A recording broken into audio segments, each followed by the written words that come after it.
Donc, petite vidéo pour t'expliquer un peu ton aventure avec nous, avec la Team Mindset. Donc, tout va commencer par ton évaluation initiale. Donc, ton évaluation initiale, c'est vraiment la première fois qu'on va se rencontrer ensemble. Donc, tout dépendamment de si on se voit à distance ou si on se voit en personne, tu vas avoir une évaluation qui va se dérouler avec moi. Donc, lors de l'évaluation, ce qu'on fait, c'est que ça dure environ 1 heure et demie.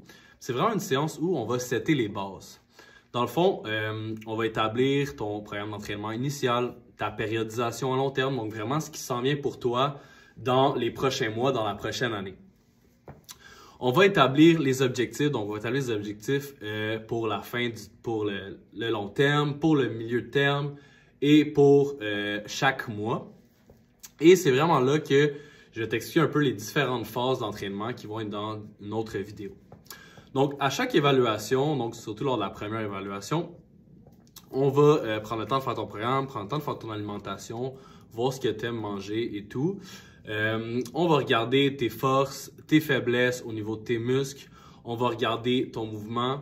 On va regarder tes limitations et je vais te poser une couple de questions par rapport au mindset, par rapport à tes habitudes de vie présentement. Et le but, ça va être de les changer ou de les évaluer pour atteindre tes objectifs. Lors de la fin de l'évaluation, on va faire quelques tests ensemble au gym.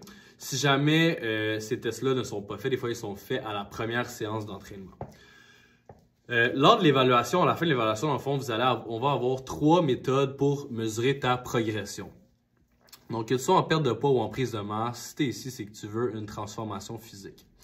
Donc, une des premières méthodes qu'on va utiliser, c'est le tape à mesurer. Donc, on va mesurer chaque membre de ton corps pour, à chaque mois, les remesurer et voir la progression. Donc, si tu es en perte de poids, nécessairement, il y a des mesures comme la tour de taille qu'on va vouloir que ça diminue et d'autres mesures qu'on va vouloir qu'augmente si c'est par rapport à la prise de masse musculaire. Les mesures, normalement, à chaque mois ne changent pas énormément. Ce n'est pas la mesure qui va varier le plus au début. Par la suite, c'est vraiment là que ça va être plus flagrant, principalement par rapport à la tour de taille et tout ça. La deuxième mesure qu'on va utiliser, c'est la balance. Donc, la balance, en fait, on va se peser ensemble une fois par mois. Ça, c'est vraiment primordial qu'on la fasse une fois par mois. Je ne souhaite pas que tu la fasses à chaque jour ni à chaque semaine pour que ça devienne aliénant puis que tu traques trop ton poids et que ça devienne un peu obsessif. Fait que le poids, même chose, la balance, c'est aussi une mesure qui peut être contradictoire. Je t'explique. Si présentement tu es en perte de poids et tu veux perdre du poids, la plupart du temps quand on veut perdre du poids, on veut perdre du gras et on veut prendre la masse musculaire. Donc, imaginons que au fil du temps, tu perds 10 livres de poids de gras et tu gagnes 5 livres de masse musculaire. Bien, ton poids il risque de diminuer de 5 parce que tu as pris 5 livres de masse musculaire et tu en as perdu 5. Donc, ça se peut que la balance ne soit pas nécessairement représentative tout le temps. Donc, il ne faut pas capoter avec ça. De plus, le poids sur la balance, on ne sait pas si c'est du gras, si c'est de la masse musculaire, si c'est de l'eau. On ne sait pas vraiment, c'est un chiffre représentatif de tout ton corps. Donc, c'est pas mal ça pour ça. Nécessairement, tu sais, si tu es en perte de poids, le poids va bouger quand même parce qu'on va s'attaquer principalement à ça. Il y a une différence aussi entre te peser à jeun le matin et te peser quand tu arrives au gym. Ici, normalement, je ne demande pas aux gens d'être à jeun. Donc, ça fait en sorte que tu vas te peser, puis ça se peut que quand tu es à jeun, c'est un petit peu plus bas. Donc, on va toujours prendre la même référence par rapport à ça. Par la suite, une troisième mesure qu'on va utiliser, c'est le taux de gras. Donc, le taux de gras, en fait, ce que je vais faire, c'est que je vais prendre différents plis un petit peu partout dans ton corps, puis je vais les entrer dans un calculateur de taux de gras. Le taux de gras, c'est un peu la même chose. En fait, je ne vais pas la faire tout le temps à la première évaluation. Pourquoi je ne la fais pas tout le temps à la première évaluation? C'est qu'il y a certaines personnes qui vont faire un petit peu d'inflammation. Donc, c'est-à-dire que quand je vais mesurer le taux de gras, bien, je vais avoir de la misère à tirer la peau et je risque de ne pas prendre seulement le gras, je risque de prendre de l'eau intracellulaire et des choses comme ça. Donc, la mesure peut être biaisée par ça.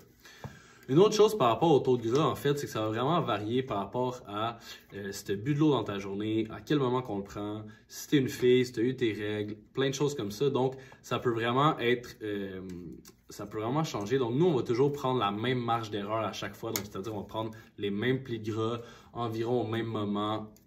Fait qu'on va pouvoir quand même savoir par rapport à ça si tu as diminué. Donc, si tu es en perte de gras, en perte de poids, nécessairement, tu veux que le taux de gras diminue, tu veux que le poids diminue sur la balance, tu veux que les mesures de taux de taille comme ça diminuent. Si tu es en prise de masse, bien nécessairement, ton taux de gras, c'est pas la donnée qui va t'intéresser le plus, c'est principalement la balance et tout ça. À la fin de l'évaluation, ça va être important dans la section FitLog, vous allez voir, c'est dans une autre vidéo aussi que je vais vous présenter, il va y avoir une section check-in. Ça va être important dans cette section-là de rentrer dans le fond vos photos, ou du moins prendre des photos et les garder pour vous, et à chaque mois prendre des photos. Ces photos-là vont vous permettre de tracker les résultats, la progression.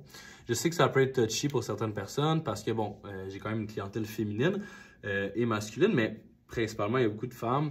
Les photos, en fait, il faut que vous les gardez pour vous principalement. Là, si vous ne voulez pas les partager, il n'y a pas de problème, mais gardez-les pour vous et regardez ça à chaque mois. Parce que l'affaire, c'est que si vous voyez à chaque jour, vous n'allez pas voir nécessairement les résultats, tandis que si vous comparez les photos au fil du temps, vous allez voir les résultats, ça vous donne la motivation, puis ça va vous permettre de continuer et tout par rapport à ça. Ensuite, l'évaluation, après l'évaluation, je vais faire ton programme d'entraînement et ton plan alimentaire. Tu devrais les recevoir à peu près de 2 à 3 jours ouvrables après l'évaluation. Tu vas voir ton programme, ton alimentation, et ça, je vais vous l'expliquer dans une autre vidéo. Par la suite, tout dépendamment de la récurrence qu'on se voit, il y a des gens que je vais voir chaque mois, des gens en 2 semaines, d'autres gens à chaque semaine. Donc, si tu as des séances d'entraînement, ça va être important de se présenter à l'heure où on va faire nos séances. Si on se voit à chaque 2 semaines, bien, il y aura une fois que c'est une évaluation, une fois que c'est une séance. Et si on se voit à chaque mois, on fera l'évaluation et une petite séance à la fin, environ de 30 minutes par rapport à tout ça. Donc, c'est pas mal ça pour ce qui est de l'évaluation et de ton début chez nous en tant qu'onboarding. Donc, ce qui est important, ça va être de visionner les vidéos, de faire tes entraînements, faire ton alimentation, de boire ton eau, de loguer tous tes entraînements. Donc, ça sera dans une autre vidéo.